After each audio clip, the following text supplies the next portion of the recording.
And welcome to my channel, Bookish Lady Night. Today I am joined by the fabulous Sadie Hewitt, and she has a new book out called The Voyant and the Mark of Malice. But she also has 3 other great novels live right now that you can dive into before, if you need to wait on that one shipping, or you can also get it on Kindle right now. But I'd recommend all of these. They are all phenomenal, hence why I have them up here. Anyway, thank you so much for joining me today on the channel, and I was so honored to be talking to you. I love your books, so thank you. Oh my gosh, thank you for having me. I so appreciate the opportunity to pop on. Yes. So, your newest book is out. How do you feel about it? Good. I kind of changed up my writing process a little bit. So I was a little nervous about this one, to be honest, because I wanted to dive a little bit deeper into the character arc in a way that I didn't really do in Audience. And so I was a little bit nervous about it, but I feel good about it. I feel like I kind of hit my stride a little bit in book 4. So yeah. Oh, I loved it. It was so good. Thank you. I read it in a night. I binged it, and I was like, don't want to stop. I do that with all of your books. They're like, from the minute that this one came to me and I started reading it, I was like addicted. I think I stayed up till like 2 o'clock in the morning reading it. Oh my gosh! No, I have to go to bed. And yes, and then I finished it the next day. Thank you. I learned a lot. So Audience was my first true romantasy, because the other 2 was like an urban paranormal, and it's way more of a slow burn because it's over 6 books, whereas the pirate ones are a standalone within the series. So with Audience in particular, it was kind of a mesh of, I was learning that difference between between fantasy and romance and kind of melding those together. And I feel like I kind of learned that in Voyant and was able to, bolster that, what I had learned a little bit more. No, I loved it. It was great. It was so good. Like I said, I just ordered the box from your Etsy shop. So yes, if you have Etsy, she has a shop, and they come with all these little goodies, and it's great. They come with like little postcards, so I have these too. I love that. Thank you for supporting me. I so appreciate it. They're going to be the Voyant boxes. Hopefully I'm going to get it shipped this week. I'm just waiting for the extra books to come in so that I can kind of get them all out at the same time. But of course. The art, I feel like I've been pairing with some amazing book artists, and they have just done a phenomenal job for me. Well, the cover is beautiful. Like, I mean, all the covers are beautiful, so whoever does your cover art, like, keep them because it's gorgeous. But yes, I really love the color, like, because it's 2 different kind of opposite colors, and it makes it stand out so much in your newest book. Like, it's beautiful. We really wanted to pull, the elements of each story into that cover with, with Audience in particular. I wanted kind of like a mirror, like the mirror from Beauty and the Beast. When she's like the design of that, when she's looking in the mirror and sees her father. So I kind of wanted to play into that element a little bit for the background of Audience. But with Voyant, I took a trip to Morocco a few years back, and I was able to kind of like backpack through Morocco. And awesome. I really wanted that background to kind of look like the archway when you're going into the marketplace in Morocco, in Marrakesh. So we kind of were able to pull that more like that Middle Eastern style to play on the Aladdin side. Yes. So that was super cool that she was able to do it in that way, but then also keep the pirate ship and the elements of like, the ribbon kind of flowing over with each book that we're doing as well. It was gorgeous. Like, oh my God, it was gorgeous. And I seriously, everybody read that book. Like, you won't be disappointed. Like, read all of them. Just have a binge weekend of reading Sadie Hewitt, and you'll be fine. Like, I'm biased, but like, yes. Yes, but I'm biased now too because I love you. So I am so totally biased, but everyone needs to read your books. So I so appreciate that. Thank you. Thank you. So what would you say is your writing kryptonite for oh my gosh your process? Oh, That's a really good question. I've never been asked that question. So let me I'm really bad at, so my first draft, a lot of people, like when they're right, my first draft takes me a really long time. And a lot of people can kind of, you know, when you're talking to other authors about their writing process, they can kind of, you know, quickly get a first draft out. Mm-hmm. But when I'm writing, I have to write from a clean draft. So I do edit as I go, and I kind of do go back and I reread the chapters that I have written and kind of edit those and then move forward. I kind of like go back a chapter, read it, edit it, and then move forward, because my brain has a hard time just like kind of picking right up where I left off in a first draft. I have to kind of keep that fluidity going, if that makes sense. Yeah, it does. So a lot of authors will say like, oh, I never go back and read. You know, I wait until like my second or third draft to go back and read and start editing. But I have to kind of go, you know, kind of go back a chapter, see where I left off, see where things are, and then move on. More so to kind of see how I want to play into the beginning of that chapter, how I want to begin the arc of that chapter in particular. It does make it a little bit slower up front, which is really frustrating for me in the drafting process. But on the back end, it makes editing very quick because I've kind of been doing that process, you know, as I go. So you kind of live in it. Because when you go back, you're kind of reliving it and like an like action of the of the reading. Yeah, exactly. Oh, awesome. Just to kind of see like, you know, is there things that I put in there that I need to remind myself of as I'm like writing during this session and that kind of thing. I wish I was a quicker drafter, honestly. That first draft usually does take me a little bit longer than most other authors would, but that's kind of the process. That's your style? Yeah, it's my style. It's just kind of what has worked for me. Yeah. Yeah. That's awesome. I mean, you're doing a great job. Like everybody that I've recommended these, like I got my at Christmas time I bought my one of my book friends these two for Christmas, and she loved them. So. Oh, that's amazing! Thank you. So yeah, I love that. Yeah, they're good. Yeah, that's great. So what is your hardest scene to write? Obviously, as you're going back and forth, but like what makes it like, or which out of any of the books that you've written, what was your hardest scene to write? I have a hard time writing. Battle scenes are always really fun, but they're technical. And I've never been on a battle in a pirate ship. So, you know, just that. Really? You haven't? I know. It's surprising to hear, right? Like in 2024. Yes. So on a technical aspect, there's a lot of, because there's different, like, you move a sword different than you would move a cutlass, and there's different pieces of a ship that, like, some are weight bearing and some aren't weight bearing. And so like the technical aspect of wanting to be, even though we're in a fantasy, right, but of still wanting to be true to that, you know, being on a pirate ship and being in the middle of the battle. And exactly that authenticity, that is difficult to make sure that you got right. On an emotional standpoint, some of the more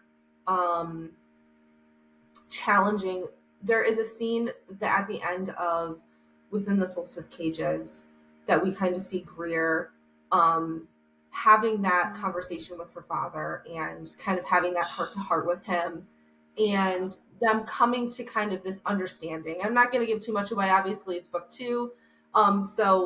But those scenes are kind of hard emotionally. Because you really want to tap into the character and what each character might be thinking at that moment, and kind of where they're butting heads and why they're butting heads, and, you know, are they going to come to a resolution? Are they not going to come to a resolution?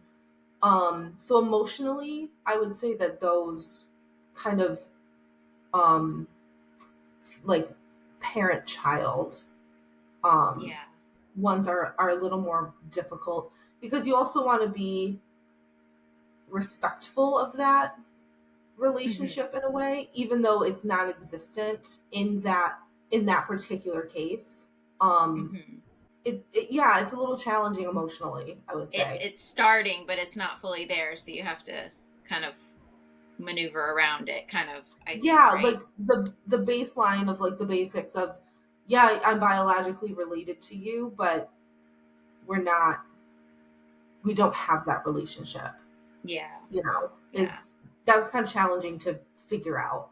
Yeah, and I felt that in that book when reading that part, and in the first book when there's challenging scenes in there, like they really get you, like all the feels. Yeah. For sure.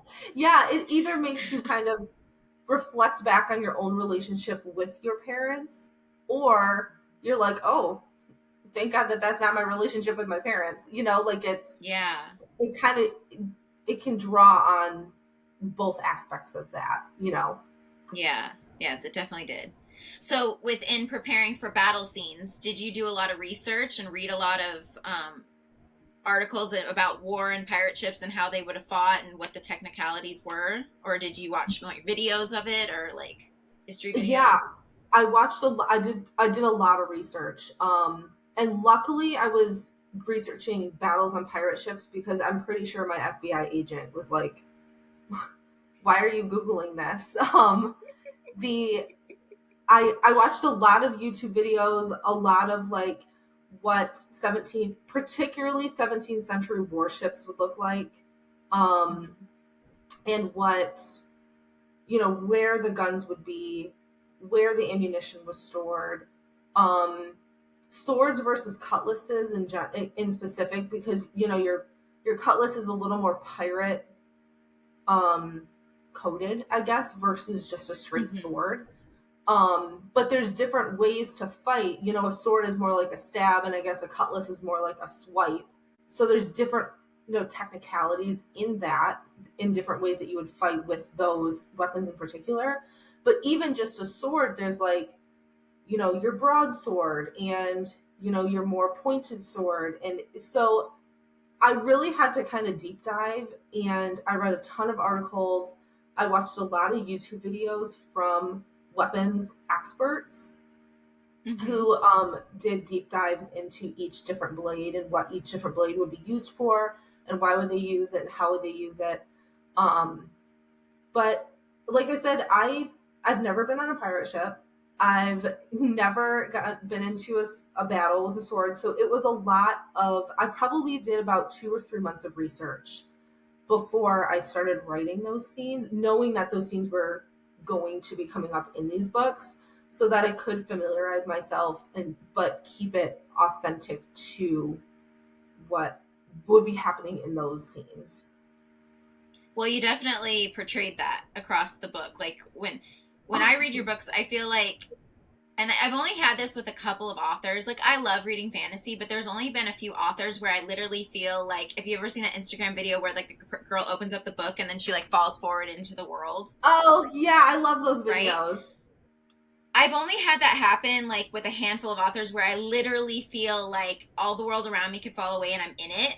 Most fantasy books I can like imagine it and picture it and like kind of feel it, but it's never so all encompassing.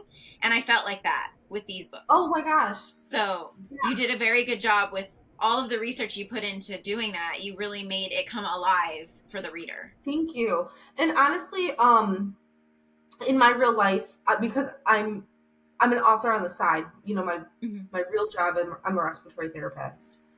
And I think we've all we all have areas of expertise in our lives. And I have read books where I'm like, oh, they did not do any research into medical Yeah. devices or medical anything. And that does take me out of the story.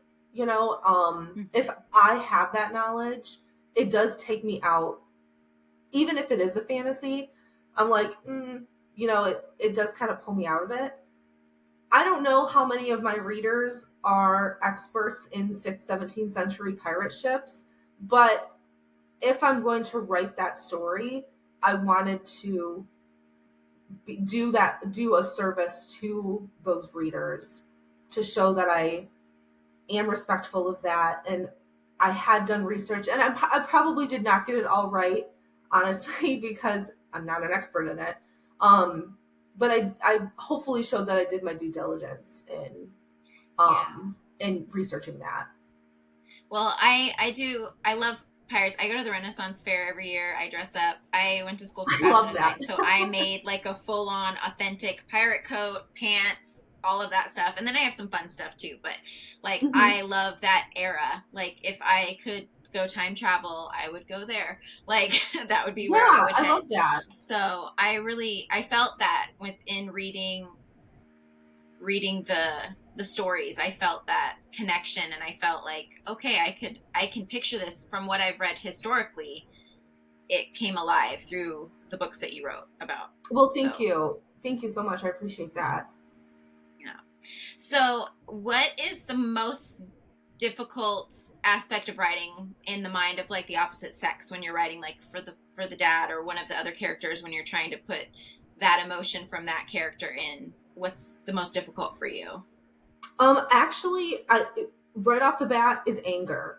When I'm writing anger in the opposite sex, because we as women, more of that feminine rage is very internal, and we internalize that. And I know how that feels, and I know how anger looks in me and my friends and in women in general. It can kind of, look like anxiety or look like we're shutting down, and it's very internal. Whereas men typically are very external with their anger or with outbursts or of any kind.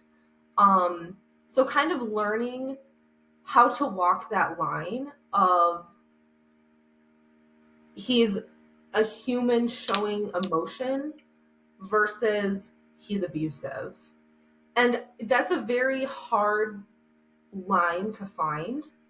But in on the opposite side of that with women, we tend to be a little more emotional, like to show our emotion, like with, or talking about it. Like today, I'm feeling sad today, or today, like, is a really good day and I'm feeling happy. Whereas men on the day to day typically internalize that until it boils over. And of course, like that ranges from human to human. That's not a gender specific thing. But if we're just looking at um, vague disparities between the two, um, learning that um, how men show their emotion, how they are more physical with it, especially with anger, with anxiety, um, and how society typically frowns upon men showing emotion and then their reactions to that. So me as a woman, I have no experience in that. So that was kind of, difficult for me to. I had a long talks. My husband works in psychology, or did for a really long time, and it was a lot of conversations with him about, that how men would show these different emotions. Oh, that's really cool. That's awesome that he kind of collaborated with you and helped you with those. Yeah, absolutely. That's good. That's really cool. So, out of all of your characters, or maybe out of this new book, who was your favorite to write? Oh, Kalia, hands down. Yeah, she's my female main character. If anyone hasn't read the book yet, she is she has a very tragic backstory, very kind of an abusive, traumatic backstory. Um, and she has kind of learned to internalize her magic and guilt and blame herself for it. But she also is very protective, and she's very loyal to the people around her. Um, and she doesn't, because of her internalization of her magic, she doesn't necessarily want to show that. She doesn't want to get people in trouble for it. So she's very sneaky about it. And finding ways for her to be sneaky and protect people at the same time was very fun for me to dive into. Her chaos, just the ways that she, decided, because these characters just kind of do whatever they want. By the middle part of the book, I've kind of given up all hope of me controlling them.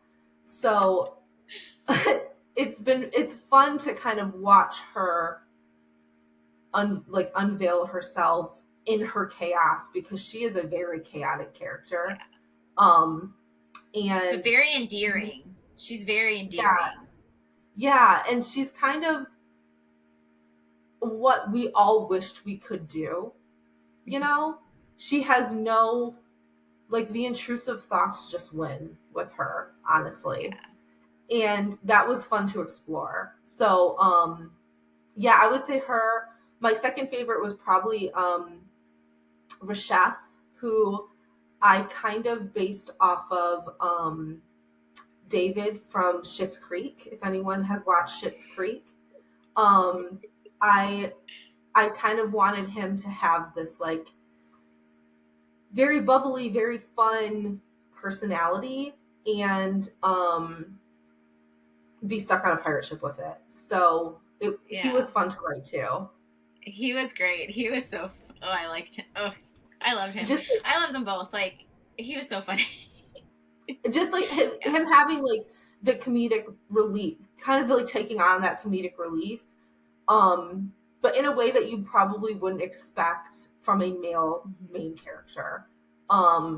So flipping that on its head was really fun, and exploring who he is was really fun too. Yeah, I really enjoyed him. He was a really good character within the realm of everybody else. Like, he made it fun. Like, he was a very well written character. I have not watched Schitt's Creek, but I've heard a lot about it, and now after knowing that, I'm like, now I need to go watch this show and see what it's about. Well, if you watch it, yeah, you'll have to let me know, like, if, you know, because David from Schitt's Creek is very he's very bubbly and he's very loyal, but he's also kind of like, he says things that are a little out of pocket, a little inappropriate, doesn't really have a firm grip on reality kind of thing. And if, you know, writing that was super fun. That's great. Great. Yeah. So what was your inspiration to write these books? The Audience and Voyant. So what's funny is that I always knew, so this is not a spoiler, so I don't mind saying it. These books, so all of my books are interconnected with each other. If you read them all, you are going to see common names in between series, especially book 3 of the Mage, the As the Fallen Rise series and on. You're going to see the same characters, you're going to see similar characters.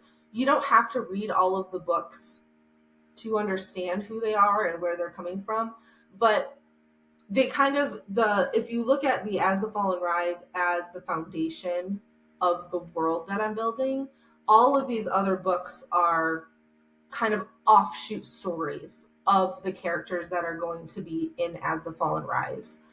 So originally I wanted, Audience was just going to be a standalone fantasy romance in another realm that is set within the As the Fallen Rise world. And I knew I love pirate romances. I always wanted to write one, and I knew how I wanted to fit it in to the Mage series. But then I started writing it, and I loved the world, and I loved the characters. And as I was kind of drafting Audience, and I got into the depth of Ledros and the God of the Sea and all of these different places and characters, I was like, I don't think I'm going to be able to do just one. So that's when it kind of turned into a series on its own. And so I decided that I wanted to do kind of, you know, pay respects of sorts to the movies and the stories that we all loved as kids. So I wanted to do something a little bit different. And I don't call them retellings because they're really not retellings. They're more so just inspired by, you know, Audience is inspired by Beauty and the Beast and kind of aspects of that story. And Voyant is inspired by Aladdin and aspects of that story. So as we're going through the series, I really wanted to both connect my two series together, but then also pay respects to those stories that we really loved as kids and kind of bring them into an adult setting, if that makes sense. That's all. That's wonderful. So there's Yeah. one more book 3. There's 2. There's 2. Book 3. Oh, good. Yep. Book 3. Book 3 is going to be Pirates of the Caribbean and / Legend of the Flying Dutchman, and The Mummy. So we're going to see The Mummy. And then book 4 is going to be Pirates of the Caribbean and Tangled, like a Tangled Rapunzel kind of look. So awesome. Yep, we've got book 3 is going to be The Last Captain, the last pirate captain, and then book 4 is actually Ledros's book. So I'm so excited for that. Yeah, I'm so excited to hear his story. Yeah, so that's going to kind of be the arc of that world, is the 3 pirate captains that Ledros has, commended to his service, and then book 4 will be Ledros's story and with his romance. So I'm excited about that. And then Greer has one more adventure that we get to see Greer her in, has or do we get 4 more? That is a that is a 6. I'm so excited. 6 book. Yeah, that is a 6 I'm book. so excited. Yeah, so book 3 I'm in the process of drafting. I will tell you that it is in Greer's point of view. It is in Odette's point of view, and it is also in we meet a character in the epilogue, very last chapter named Amara, and it is her point of view. So it is again following kind of that same 3 point of view, same timeline, 3 different stories that then entangle together, kind of weave in and out of each other. I'm glad, because at the end of the epilogue, I thought it was going to switch, and then it would be from her point of view, and then following the other characters, but not really from their point of view. So I'm glad that it's still going to include the other points of view in your next one. Yep. So I'm doing the 3 points of view, and yeah, I'm super excited. So book 3 will kind of be book 3 and book 4 will kind of be the part 1 and part 2 of the midway through the series, and then books 5 and 6 will be, the ending of that. So we still have a bit to go.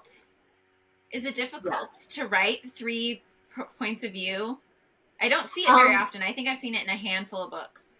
It is, and so how I draft it is, I take each character arc, where I want them to begin and where I want them to end, and then I hit all of these. So I basically draft each point of view like its own story.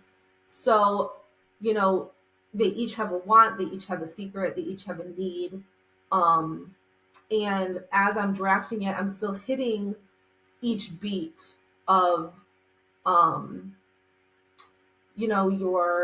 your act 1 beats and your act 2 beats, and if I'm putting a romance in there, I have to make sure to hit those romance beats within each point of view itself, so that each point of view has its own story arc, so that readers aren't kind of left like, well, what happened in this point of view? This one finished up, but this didn't finish up. And then as I'm drafting those chapters, I put them in an Excel spreadsheet so that I can see them across from each other, so that I know, everyone is in act 1 at the same time. Everyone is in act 2 at the same time. And then as we're kind of getting to the climax and the finale, they're all in that at the same time. And it's just, I'm very type A. So honestly, it's great for my brain. That's wonderful. Well, I really noticed that in this book, because, this book was great, right? It was great. But this book had so many layers. It was like an artichoke. It just kept peeling back and revealing more and more and more. And it was so fully immersive, and you were so descriptive, and you got all the senses when you were writing, that it was, and there was there was multiple points of view. So you're like, wait, how did she do this? Like, now that makes so much sense, because I'm like, I would go crazy. Yeah, so essentially, and that's why I can kind of knock out a dual point of view, because you're kind of just switching back and forth within the same timeline.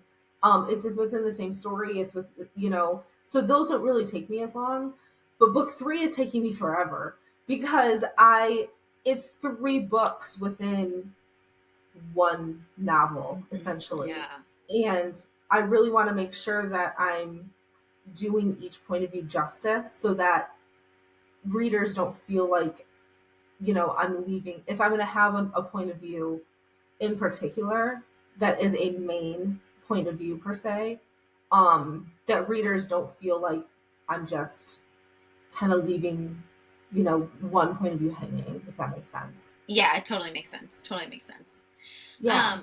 So you have lots of different mythical characters and creatures, and if you had to pick one, if you were able to choose one to be, which would you pick? So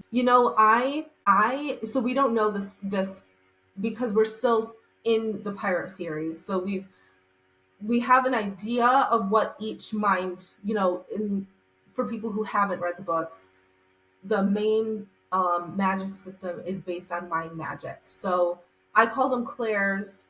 You can think of it as like kind of like a divination or like a clairvoyancy kind of thing, where there's 4 different types, and there's one who can read thoughts and change thoughts. That's audience. A voyant is one who can see visions that other people are projecting, but then she can also change people's visions and make them feel like they are, in their own little dream, essentially.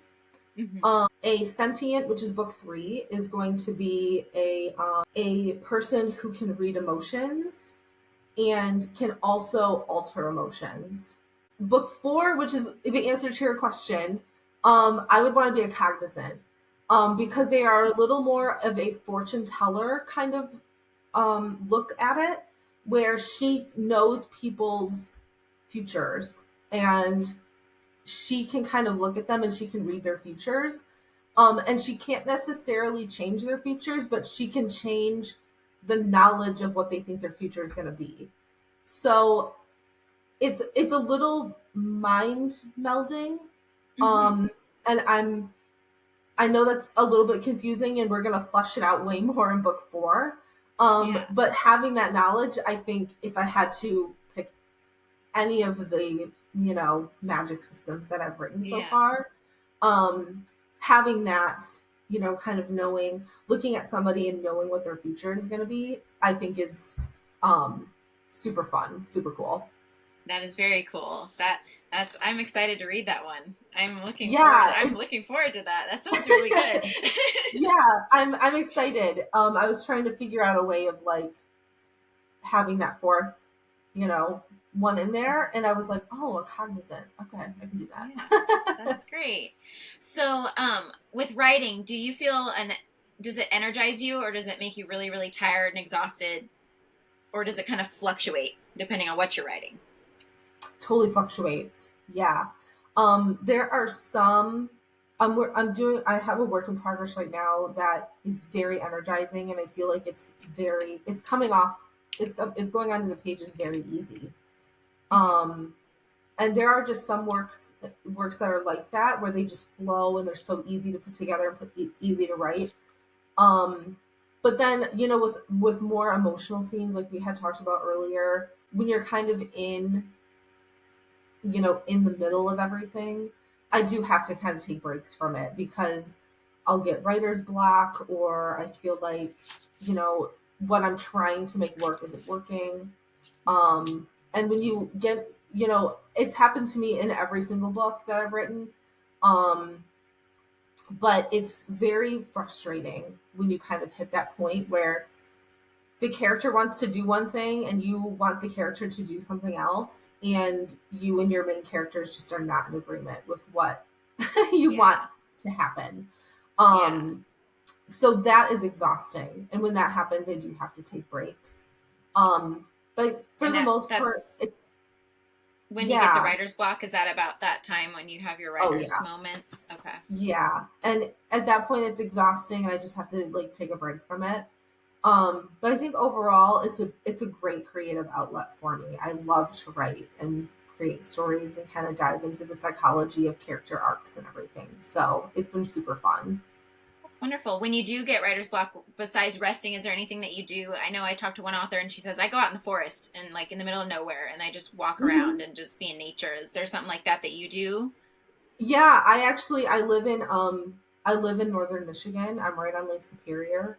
So when I am feeling that way, I'll put in my headphones. I always have a playlist for every book I've written. So I'll go and I'll listen to the playlist and I'll kind of get back into why the basics of the story and why I wanted to write that story. And usually it doesn't take me very long, maybe an hour or so of a walk around just to kind of, draw some inspiration. Or I'll look at my notes app and see like, oh, is there anything in here in my notes app for inspiration that I can kind of pull from. Sometimes I'll just go scroll on Pinterest even. Mm-hmm. Um, and certain pictures, photographs will kind of spark that creativity back into place. Um, but it totally depends on why I'm frustrated, what's going on in my real life and outside life, that kind of thing. So, but those are kind of my main Yeah. three that I do. Yeah. Yeah. So, did you always want to be a writer, or did someone or a book inspire you down that journey that you said, I want to try my hand at this? I've always wanted to be a writer. I when I was a kid, my parents have a ton of books that I wrote like in elementary school that I would like write stories on construction paper and then like staple them into a book. Mm-hmm. And my mom still has those in her basement, which is hilarious. And then when I was in high school and college, I actually wrote fan fiction, and I had a pretty decent following on fan fiction that I don't know. Some people may have written or like read it, and some people I don't know if they did or not. But so I did that, and then after I graduated college, I ended up I went into healthcare. I never really thought that I would be able to publish as an author. I didn't realize indie was like that that indie was an option. Um, so I ended up going through college, kind of still writing on my own. And it wasn't actually until I read The Siren's Mutiny by Jessica S. Taylor, and I realized that she published it on her own. Oh, Um, okay. and I did not realize up until that point that that was a thing that you could do, that that was an option. And I looked into it and I was like, I could do that. So, credit completely to Jessica S. Taylor for kind of being my, my inspiration on that. She has an amazing blog with all of these resources um, that I just deep dived into on how to get started. And That's wonderful. yeah, did a ton of research and learned along the way. So it was super cool. It's been a fun process. I think that's what I love about all of the indie authors that I've come across, you and a couple other handfuls. Everybody is so supportive of one another and they're so uplifting to Mm-hmm. one another. No one is in a competition to like beat out the other person. Everybody's like, the more the merrier. Let's support each other. Let's make this huge fantasy world and let's all have our own and we can read each other's. And everybody's so loving and caring. And I love that. Like everybody is like this own found family and they're all have everybody's back. I love that. And that's part of the reason that as I was kind of looking into how I wanted to publish, one of the reasons that I did go indie was because I love the community. I love the support that I get from other indie authors. The readers are incredible. I mean, I have to give the kudos to the readers as well, because the readers are very much like there's room for everybody. We want to read all of the stories. There's room at the table for all of the different kinds of stories. And what I love about indie in particular, versus traditional publishing, is that indie authors are, I think, able to tell their story authentically in a little bit easier fashion than traditional publishing, because you're not fighting with the mainstream, what is mainstream. Mm-hmm. So we are seeing a lot more BIPOC stories, a lot more LGBTQ stories, and being able to see people like really take those stories and connect with them, I think is so important. And I love it. Like I read them. I'm a big fan of them as a reader. And so I just love the indie community for kind of taking that torch and running with it. Yeah. Every book that I've come across, I love that aspect of it, because everybody's accepted, everybody's wanted, everybody's valued, and there's no middle ground. It's just, it is what it is, and we're all together. I totally agree. And I feel like because indie authors have begun that push for, we want more BIPOC stories, we want more LGBTQ stories, we want more trans stories, everything like that, it's pushing into mainstream in a way that we're now seeing it in traditional publishing in ways that we weren't 5 years ago even. Yeah, exactly. And so that's been a very cool transition that indies have brought to the table, to say, actually, Big Five, there is a need for this, and people want this, and people are connecting with this. And being able to show that is a very prolific readership that wants to read that is very cool. Yes, I totally agree. So I have had the honor of, when I first started reading your books, that I reached out in my lowly self to ask you for permission to take your wonderful storytelling and create cards based off of your books. And yes. So I am excited that it's in the stages now where I'm getting all of the artwork finished and together, and I'm going to be building the cards. And so I'm hoping that by midsummer, I will be able to have these beauties available for you to see, and I'm going to definitely mail you the first editions of all of them, so you have them. Oh my gosh. Well, thank you. So excited. I'm so excited. Well, let me know when they're up, because I would be happy to link them. Thank you. In my link tree and on my website as well. So yeah, send me all of your links, and I will plug you. Absolutely. I'm super excited. I'm so excited. No, I was like, when I read this, I was like, this has to be a card. Like, this would be such an epic card. I was like, these are such epic books. I have to do this. So I was so honored when you said yes. Oh my gosh. Absolutely. I'm super, super excited to see it. I know that you're going to do amazing. And the other cards are so good. If anybody's listening, like, please go check them out. The other series that she's done are so good. So yeah, please let me know, because I will plug them 100%. Definitely. So once I get them done, I will shoot you an email, because that way I can mail them to you. And then I'll post them, and I'll tag you in all of them too, and I'll send you the links. Yeah, that sounds great. Thank you. Awesome. Well, thank you so much. I learned so much about you and your writing style and the backstories of these books that just make them all the more richer, and all the more, like, I'm so glad that you shared them with the world, because they're wonderful. My gosh. Yes, thank you for having me on. I cannot wait for the next books. I'm sure they're coming out probably next year, a little later, but I'm going to be like chomping at the bit until they arrive. I will say, and I have not announced this yet, so this is like exclusive. I do have a work in progress that is coming out in November, and it is a fantasy romance about a vigilante motorcycle club. And it is very Sons of Anarchy style of that. And instead of moving, like, Sons of Anarchy moves drugs and guns, instead of that, they move black market magic. That sounds awesome. Yeah, so it's a second chance romance. It's kind of about two characters, the female character and the male character, were like teenage love, you know, like they were going to get married, they were going to live their lives together. And then, his father is murdered, and the murder is pinned on him, and he goes to prison.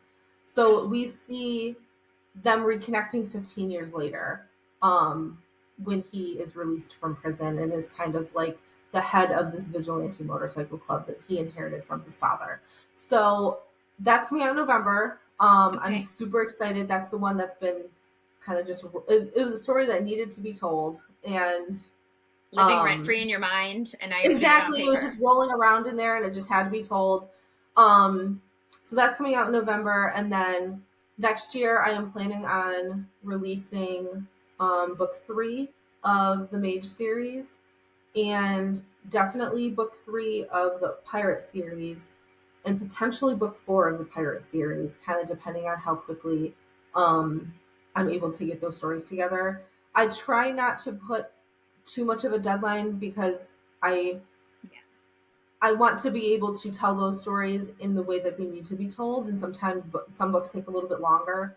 So I kind of know once I get into the drafts how long it's going to take me. So I'm not going to put a date on those ones in particular, but you can expect that's kind of the next 3 or 4 books that we're going to see. That's wonderful. Out, I'm so excited. I will be right Thank there you. on day 1, gonna get them, because thank you so much. I so appreciate it. Yes. Well, again, thank you so much for meeting with me today. It was so lovely to talk to you. Everybody, if you, like I said, if you have not read these books, you are missing out. So get on that. Like, add them to your TBR if you're in the middle of a book right now, but then that be the next book, because these are all wonderful. Thank you. So thank you so much. And please click like and subscribe so you can catch my next author interview. I will be meeting with Maxine Henry later this week, and that'll be really nice. And again, I appreciate you checking out my channel. Thanks. Bye.